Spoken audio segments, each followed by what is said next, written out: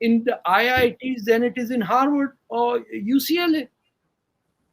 آپ کی یونیورسٹی میں تو آپ نیچے بندہ لاؤڈ اسپیکر لے کے ایگزام کے ریزلٹ وہ کوشچن کے آنسر سنا رہا ہوتا ہے. یہ میں نے سنا ہوتا ہے کہ کوشچن نمبر 3 یہ لکھو جیک اینڈ جلمنٹ اپ دی ہل. نہیں میں نے یہ نہیں سنا, ویسے ہو سکتا ہو رہا ہو کہیں.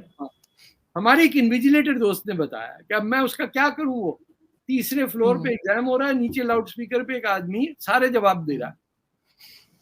تو لوگ کہہ رہے سر سننے بھی تو سننے تو دے, ہم کاپی نہیں کرنا, سن کے لکھ رہے. پھر obviously اسی طرح کے ریزلٹس بھی آئیں گے اسٹوڈنٹس کے. آپ یہ ایک اور چیز سوچئے, that ancient time when I did my metric or my BSc, جو بھی mid 60s or 70s, there was no such thing as A level or O level. وہ کوئی گرامر اسکول کا پارسی لڑکا آتا تھا کہ میں نے او لیول کیا, پھر ہمیں سمجھنا پڑتا تھا یہ ہے کیا او لیول, کیونکہ وہ ڈائریکٹ 13th کلاس میں جاتا تھا, وہ میٹرک کے بعد فرسٹ ایئر میں جاتا تھا, اسے سیکنڈ ایئر میں ایڈمیشن ملتی تھی. وی ڈidn't know that. اب آپ سوچئے کہ کوئی اچھے خاندان کا بچہ میٹرک کرتا ہی نہیں ہے, میٹرک رہ گیا چوکیداروں کے بچوں کے لیے. انٹر, ابھی انٹر کیا ہوتا ہے, اے لیول ہے کہ او لیول ہے, پتہ نہیں. جس ملک کے اندر اپنا ایجوکیشن کا سٹینڈرڈ نہ ہو, اور وہ جن کو انگریز کو بھگایا یہاں سے, ان کی ایگزامینیشنز پہ اپنے آپ کو تول رہے ہوں, حد ہو گئی, کمال ہو گیا. تو we do not know what we want to be. کہ بیٹا تم بڑے ہو کے کیا بنو گے, ہمارے یہاں 99% کے انجینئر. ابے تو کیا کرے گا انجینئرنگ, تجھ سے 2 پتھر رکھ کے چھت نہیں پڑتی, ٹائلز نہیں بنا سکتا, پٹھو کے ٹائل نہیں تو لگا سکتا, تو کیا انجینئر بنے گا. معاف کر دو, ساری لڑکیاں جو ڈاکٹر ہیں وہ پریکٹس کے لیے نہیں بنتی, وہ رشتے کے لیے بنتی, ڈاکٹر بنتی. 60% of your physicians become doctors so that ان کا رشتہ ٹھیک ہے.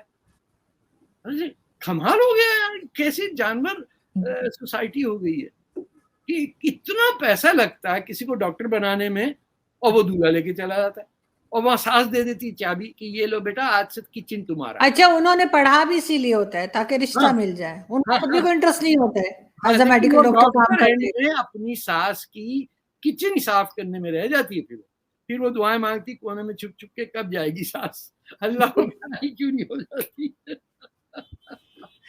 نہیں, میجورٹی خود بھی نہیں چاہتی کہ جا کے پریکٹس کریں, کیونکہ وہ جس طرح کی یونیورسٹی سے نکلی ہوتی ہیں, یہاں پہ سندھ یونیورسٹی اور جو میڈیکل یونیورسٹیز ہیں جو بس ڈگری دے دیتی ہیں, تو وہ اسی طرح کے ڈاکٹر پروڈیوس کرتی ہیں کہ جن کے اوپر اگر وہ کسی دوسری کنٹری میں جائیں تو کیس ہو جائے, وہ تو بند کر دیتے ہیں ایسے ڈاکٹر. میں نے دیکھا ہے ڈاؤ میڈیکل کالج کو in its glory days.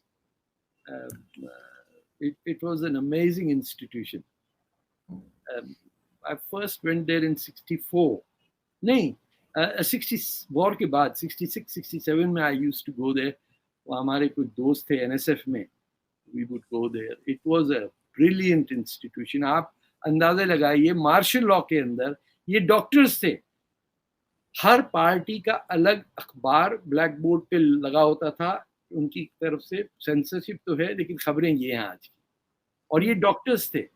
They were highly motivated. They would go and work at civil hospital, volunteer camps. ایک ہمارے دوست تھے, وہ برجز کے نیچے جو لوگ رہتے ہیں صرف اس نے وہاں کام کیا. اتنے مچھر, اتنی بیماری. They would go and work. They had the spirit in them. چاہے وہ لیفٹ ونگ ہوں یا جمعیت طلباء کے ہوں, people were honestly committed to what they believed in. And اس میں ابھی میں دیکھتا ہوں تو I feel very impressed کہ لوگ اتنے ڈیڈیکیٹڈ تھے کہ اپنی زندگیاں, بتائیے 17 سال 18 سال کی عمروں میں جیل جا رہے ہوں لوگ, تو there must be something to motivate us نا, کہ why are we doing this. اب تو ایسا ہوتا ہے کہ جیسے آپ کسی پرائیویٹ کلینک میں جائیں تو وہاں کا سٹاف ڈاکٹر کو فون کر کے بتاتا ہے 10 لوگ آ گئے ہیں, تو پھر وہ گھر سے نکلتے ہیں, اچھا ٹھیک ہے پہنچ گئے. Really? یہ حال ہے یہاں پر. لیکن سر میں لاسٹ میں یہی پوچھنا چاہوں گی کہ بھارت کی جو سکسیس اس وقت ہم دیکھ رہے ہیں, چاہے وہ کسی بھی فیلڈ میں ہو, اکانومی ہو, فارن پالیسی ہو, واٹ ایور, تو اس میں سب سے زیادہ آپ سمجھتے ہیں کس چیز کا, ایجوکیشن کا ہاتھ ہے یا ان کی پالیسیز بہت اچھی بنی ہوئی ہیں, کیا بات کانسٹیٹیوشن, ان کا کانسٹیٹیوشن جو ہے اور پورے ملک کو کی گائیڈنگ فورس جو ہے وہ امبیڈکر صاحب کا کانسٹیٹیوشن. امبیڈکر صاحب وہ ہیں جنہوں نے اپنی ہندو دھرم کو چھوڑ کے he left the religion of the majority and became a Buddhist. He wrote some very nasty things about Muslims جو ان کی opinion تھی. اس کے باوجود he is universally accepted as the father of India's constitution, جس پہ بحث ہوئی, مباحثہ, and it withstood all the pressures. آپ اس کے ساتھ کس کو کمپیئر کریں گے؟ پاکستانی کو کر سکتے ہیں نا, آپ کا کانسٹیٹیوشن ہی نہیں بننے دیا. آپ پہ آبجیکٹیو ریزولوشن, جب 1956 کا کانسٹیٹیوشن آیا تو ایوب خان نے حکومت پلٹ دی الیکشن سے پہلے اکتوبر 1958 میں. پھر 1960 کا کانسٹیٹیوشن آیا تو جنگ ہو گئی 65 کی. پھر 68 میں کانسٹیٹیوشن یحییٰ خان کا آیا, الیکشن آرڈر, تو 1970 کا الیکشن ہوا تو پاکستان ہی ٹوٹ گیا. 73 کے اندر اب بھی امینڈمنٹس آئے جو 18th امینڈمنٹ ہے یہ وہ, ایٹ لیسٹ 1973 میں جو حالات تھے پاکستان کے کانسٹیٹیوشن بنتے وقت, I was in that house, جو پارلیمنٹ ہاؤس ہے, میں پی ٹی وی میں کام کرتا تھا. ایک عجیب سما تھا کیونکہ پاکستان ٹوٹ چکا تھا, ابھی یہ بات ہم میں ہضم نہیں ہوئی تھی, we had not yet absorbed it, but اسی کے اس دھچکے سے اس ملک میں کانسٹیٹیوشن آیا, ورنہ یہ نہیں بننے دیتے. پنجابی تو خاص طور پہ نہیں بننے دیتے, ان کو اپنا ہی نہیں پتا وہ دوسروں کو کیا ایکسیپٹ کریں گے. ہر بات پہ نکتہ چینی, یہ وہ فلانا شعر شاعری کرنے کی عادت. بٹ وہاں پہ بھی آپ دیکھیے کہ Khair Bakhsh Marri I think did not vote for the constitution. کسی نے یہ نہیں کہا کہ آپ انڈیا کے ایجنٹ ہیں یا کیا ہیں. ریممبر فضل الرحمان صاحب کے father Mufti Mahmood, these were senior politicians. ولی خان was there. یہ آپ نے پنجاب کی بھی ڈاکٹر مبشر اور یہ سب لوگ, ونڈرفل گروپ آف پیپل. اگر آپ کبھی دیکھنا ہو 1973 کی نیشنل اسمبلی کے لوگ دیکھیں, you will feel that each one of them was sincere, had learned a short-term lesson after Pakistan broke up and wanted to do something. لیکن بھٹو صاحب کا وہ تھا کہ ان کو سڈنلی کہیں سے اسلام آ گیا, انہیں قادیانیوں کے اگینسٹ ڈکلیریشن کر دی, ان کی پٹائی ختم ہوئی تو وہ اپوزیشن کی ایسی تیسی پٹائی. میں نے جتنا ظلم بھٹو صاحب کے زمانے میں دیکھا as a reporter, I can not tell you کیا کچھ نہیں ہوتا تھا. ایوب خان واز پھر بھی جینٹل مین تھا, یہ تو بندوق سے اڑا دیتے تھے. اور پھر ضیاء کا زمانہ آیا, وہ بھی بہت, اس تک تو میں نکل کے بھاگا وہاں سے. میں جولائی 4 کو کو ہوا ضیاء الحق کا, I remember اس دن میرا ایکسیڈنٹ ہوا. by October I had left Pakistan. I knew this was catastrophe. یہ شخص جو ایسٹ پنجاب سے آ کے اپنے آپ کو ایسے لگ رہا تھا, اور اس کا بیک گراؤنڈ کیا تھا, اس نے 20,000 فلسطینیوں کا قتل کیا تھا ان Oman.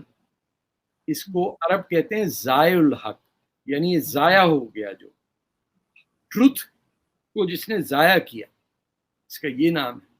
The man slaughtered Palestinians. اسرائیل نے اتنے نہیں مارے جتنے ضیاء الحق نے اکیلے نے مارے. اکیلے کیا, فوج بھی ساتھ تھی. تو پاکستان میں کسی کو پتہ ہی نہیں, کیا کریں گے. یہاں پہ فیصل موسک میں وہ بنا دیا نا انہوں نے, مزار سا بنا دیا ضیاء الحق کا. اچھا, اکثر ہاں جو فیصل موسک ہے اسلام آباد, ہمارے یہاں کوئی نہیں تھا, وہ انسان ہی نہیں تھا جس کے نام پہ مسجد ہو یا جس کے نام پہ شہر ہو. نہیں وہی نا, فیصل آباد بنا دیا, تو اب وہ فیصل موسک بنا دیا, تو وہاں فیصل موسک کے اندر اس کا فیصل کیا کر گیا خدا. اسلامک کانفرنس 1973 کی تھی یا 72 کی تھی, اس میں آ گیا. احسان دیکھیے,